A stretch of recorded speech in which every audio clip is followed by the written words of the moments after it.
Powered by the Montana Television Network. Montana This Morning continues on Montana's News Leader. The Mueller investigation is expected to be front and center during the confirmation hearing for President Trump's nominee for Attorney General. I'm Natalie Brand on Capitol Hill. What William Barr is prepared to tell senators about the special counsel's work. Well, it's true, Bozeman is not immune to hate crimes. I'm Emma Hamilton reporting in Bozeman, and I'll have that story coming up next. Good morning to you. Welcome to your Tuesday. It is 6:30. I'm Missy O'Malley with Chet Lehman. Matt Elwell will have our forecast in just a moment. Our top story for you right now. Confirmation hearings begin today for Attorney General nominee William Barr. President Trump chose Barr to replace Jeff Sessions. Senators are expected to grill Barr about how he'll handle the ongoing special counsel investigation into Russian interference. CBS's Natalie Brand has more.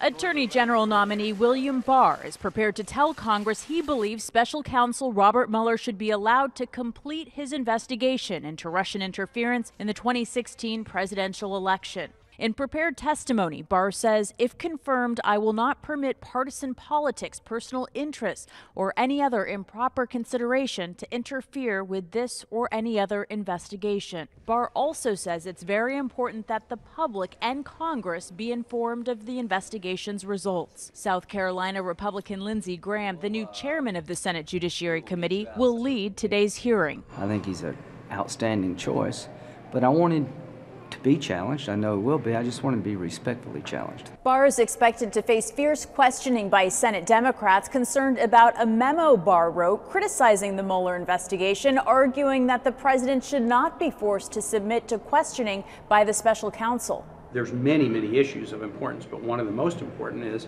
will he protect the Mueller investigation? In his prepared remarks, Barr calls the memo narrow in scope, adding it did not address the core investigation. He also writes, quote, President Trump has sought no assurances, promises, or commitments from me of any kind. If confirmed, Barr says he will focus on prosecuting hate crimes and enforcing immigration laws, as well as protecting the right to vote and election integrity. Natalie Brand, CBS News, Capitol Hill. Now, Barr, who also served as Attorney General under President George H.W. Bush, is expected to win more than enough votes to be confirmed in the GOP-controlled Senate. We'll continue to follow the progress of those hearings today. I'm sure. And CBS this morning will probably have something else as well. That's right. Yep. Matt joins us now. Chilly start to the day. It's cold in a lot of areas, but temperatures kind of fluctuate a little bit, and we're seeing a pretty good spread in temperature. 17 below in West Yellowstone, 4 below in Butte. We're sitting at 6 in Belgrade. We're sitting near 15 degrees in Ennis. So the temperature spread's pretty great. We do have a little bit of cloud cover trying to work its way into our skies. I think by the afternoon, partly to mostly cloudy skies expected. That'll taper some of those daytime highs just a touch. We do have some snow in the forecast, though. We're going to break that all down for you coming up in just a few minutes. Thank you, Matt. 6:33. We have more news from Washington, D.C. Congressional Republicans are barring a veteran lawmaker from serving on any House committees. That as punishment for comments that he made defending white supremacy and white nationalism. CBS's News' Mark Liverman reports. House Republican leaders have removed Representative Steve King from all committee assignments. It's in response to comments King made last week in an interview with the New York Times. In it, he said, quote, white nationalist, white supremacist, Western civilization. How did that language become offensive? I just got off the phone with him and told him he will not be sitting on committees in the 116th Congress. Was the committee unanimous? Yes. I'm on my way to an important meeting. I said all I'm going to say today. King is a 9-term conservative congressman with a history of making racially charged remarks. He didn't defend his words on camera Monday night, but did issue a statement. In it, he said, quote, Leader McCarthy's decision to remove me from committees is a political decision that ignores the truth. King goes on to say the interview in question has been, quote, completely mischaracterized. Leaders on both sides of the aisle are drafting measures to punish King. Some are even calling on the congressman to resign. Mark Liverman, CBS News.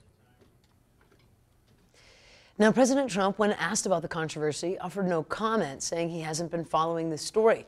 Senate Majority Leader Mitch McConnell said in a statement about King, quote, if he doesn't understand why white supremacy is offensive, then he should find another line of work, unquote. Closer to home, Bozeman police and the FBI are investigating after a hate speech was found written on a resident's car over the weekend. TN's Emma Hamilton spoke with the victim and has our story. Now, the hate crime happened right here on these windows behind me on the 1800th block of Remington Way. And the victim says he's completely unsure as to who would do this or why he would be targeted. As far as how I take it as a reflection of Bozeman, I don't take it as a reflection of Bozeman. The Bozeman Police Department and the FBI are actively investigating this case. The crime is a felony and a person can face up to 5 years in prison, a fine of up to $5,000, or both. They're not often, but we're not immune from it either. And so just like any number of communities across the state and country, we periodically see crimes like this reported. And it's a crime that we take very seriously. Both Murphy and his wife feel threatened by this hate speech on their property and have hopes of the investigation unveiling all of the details. The truth.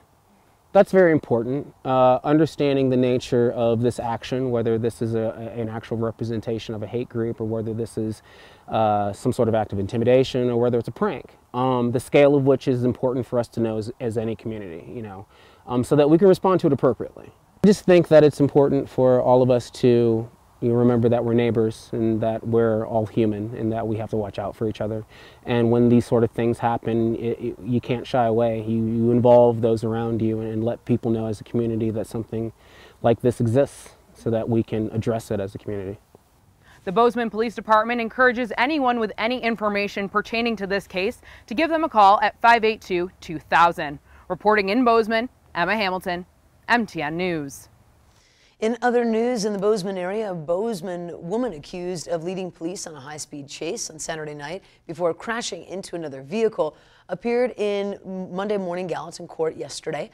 Anna Alvaro is facing a charge of criminal endangerment. She's also facing probation violation for prior charges. Her defense attorney noted that Alvaro suffers from bipolar disorder and has not been receiving her medication while in custody. Her bail was set at $35,000. Her next court date is set for February 8th. Well, no doubt about it, it's a hot real estate market in Montana, and if you're in the market for a home, there is a scam going around you should be aware of. In this particular scam, scammers will completely take over an email account of a real estate agent, send emails to their clients, asking them to wire a down payment or a portion of a down payment to what seems like a legitimate entity, when in reality it's a scammer. Hannah Stiff with the Better Business Bureau says Montanans have lost massive amounts of money to this scam. Always double check. Always call your financial institution. Always call your agent or your realtor to say, hey, I just want to confirm that you did say to wire this much money for the down payment to X, Y, and Z entity. Double check every time before you send that much money or any money. Now, for a list of current scams, go to our website for a link to the Better Business Bureau. And Montana won a big victory yesterday at the U.S. Supreme Court in a long-time running case on the state's limits on campaign contributions. Basically, the High Court let Montana's laws stand. MTN's Mike Dennison explains and tells us what comes next. Almost 8 years ago, several businesses and Republican Party groups sued the state, alleging Montana's legal limits on how much money you can give to a state office candidate are an unconstitutional restriction on free speech. A federal judge in Helena initially struck down the limits, but the 9th U.S. Circuit Court of Appeals overturned that ruling in 2017. On Monday, the U.S. Supreme Court, without comment, declined to accept an appeal of that decision, which means Montana's contribution limits will stand. One of the state attorneys who worked on the case says it was a big relief and a victory for Montana's citizens who don't want big money donors to dominate certain races. Montanans have a long history of believing in that and fighting for it. And I mean, this is a citizen initiative that was put back in 1994. Opponents of the limits argued that they're so low, they encourage political players to attempt to spend more money in other ways that's harder to track. Under Montana's current limits, a single PAC or individual can give a gubernatorial candidate no more than $1,360. The donation limits are lower for other statewide candidates and the legislature. McNaughton says the relatively low limits make Montana's political system unique, essentially requiring candidates to get a broader field of donors when running for office. Instead of having higher contribution limits, which allow you to get money from fewer individuals, Montanans have said, we want you to go out, shake our hands, come talk to us, and raise your money directly from us, and hear from us what our issues are. so that when you show up at the legislature, you know what we're about. Governor Steve Bullock's office also said that Montanans want transparency and limits instead of big money in campaigns, and that Monday's decision means some of those protections are here to stay. This case is finally over, but Montana's campaign finance regulations are not out of the legal woods yet. The U.S. Supreme Court is also deciding whether to accept a separate case challenging our 2015 campaign disclosure law.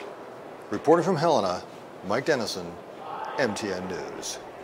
Montana's disclosure law requires so-called dark money groups to report their donors and spending during the election time.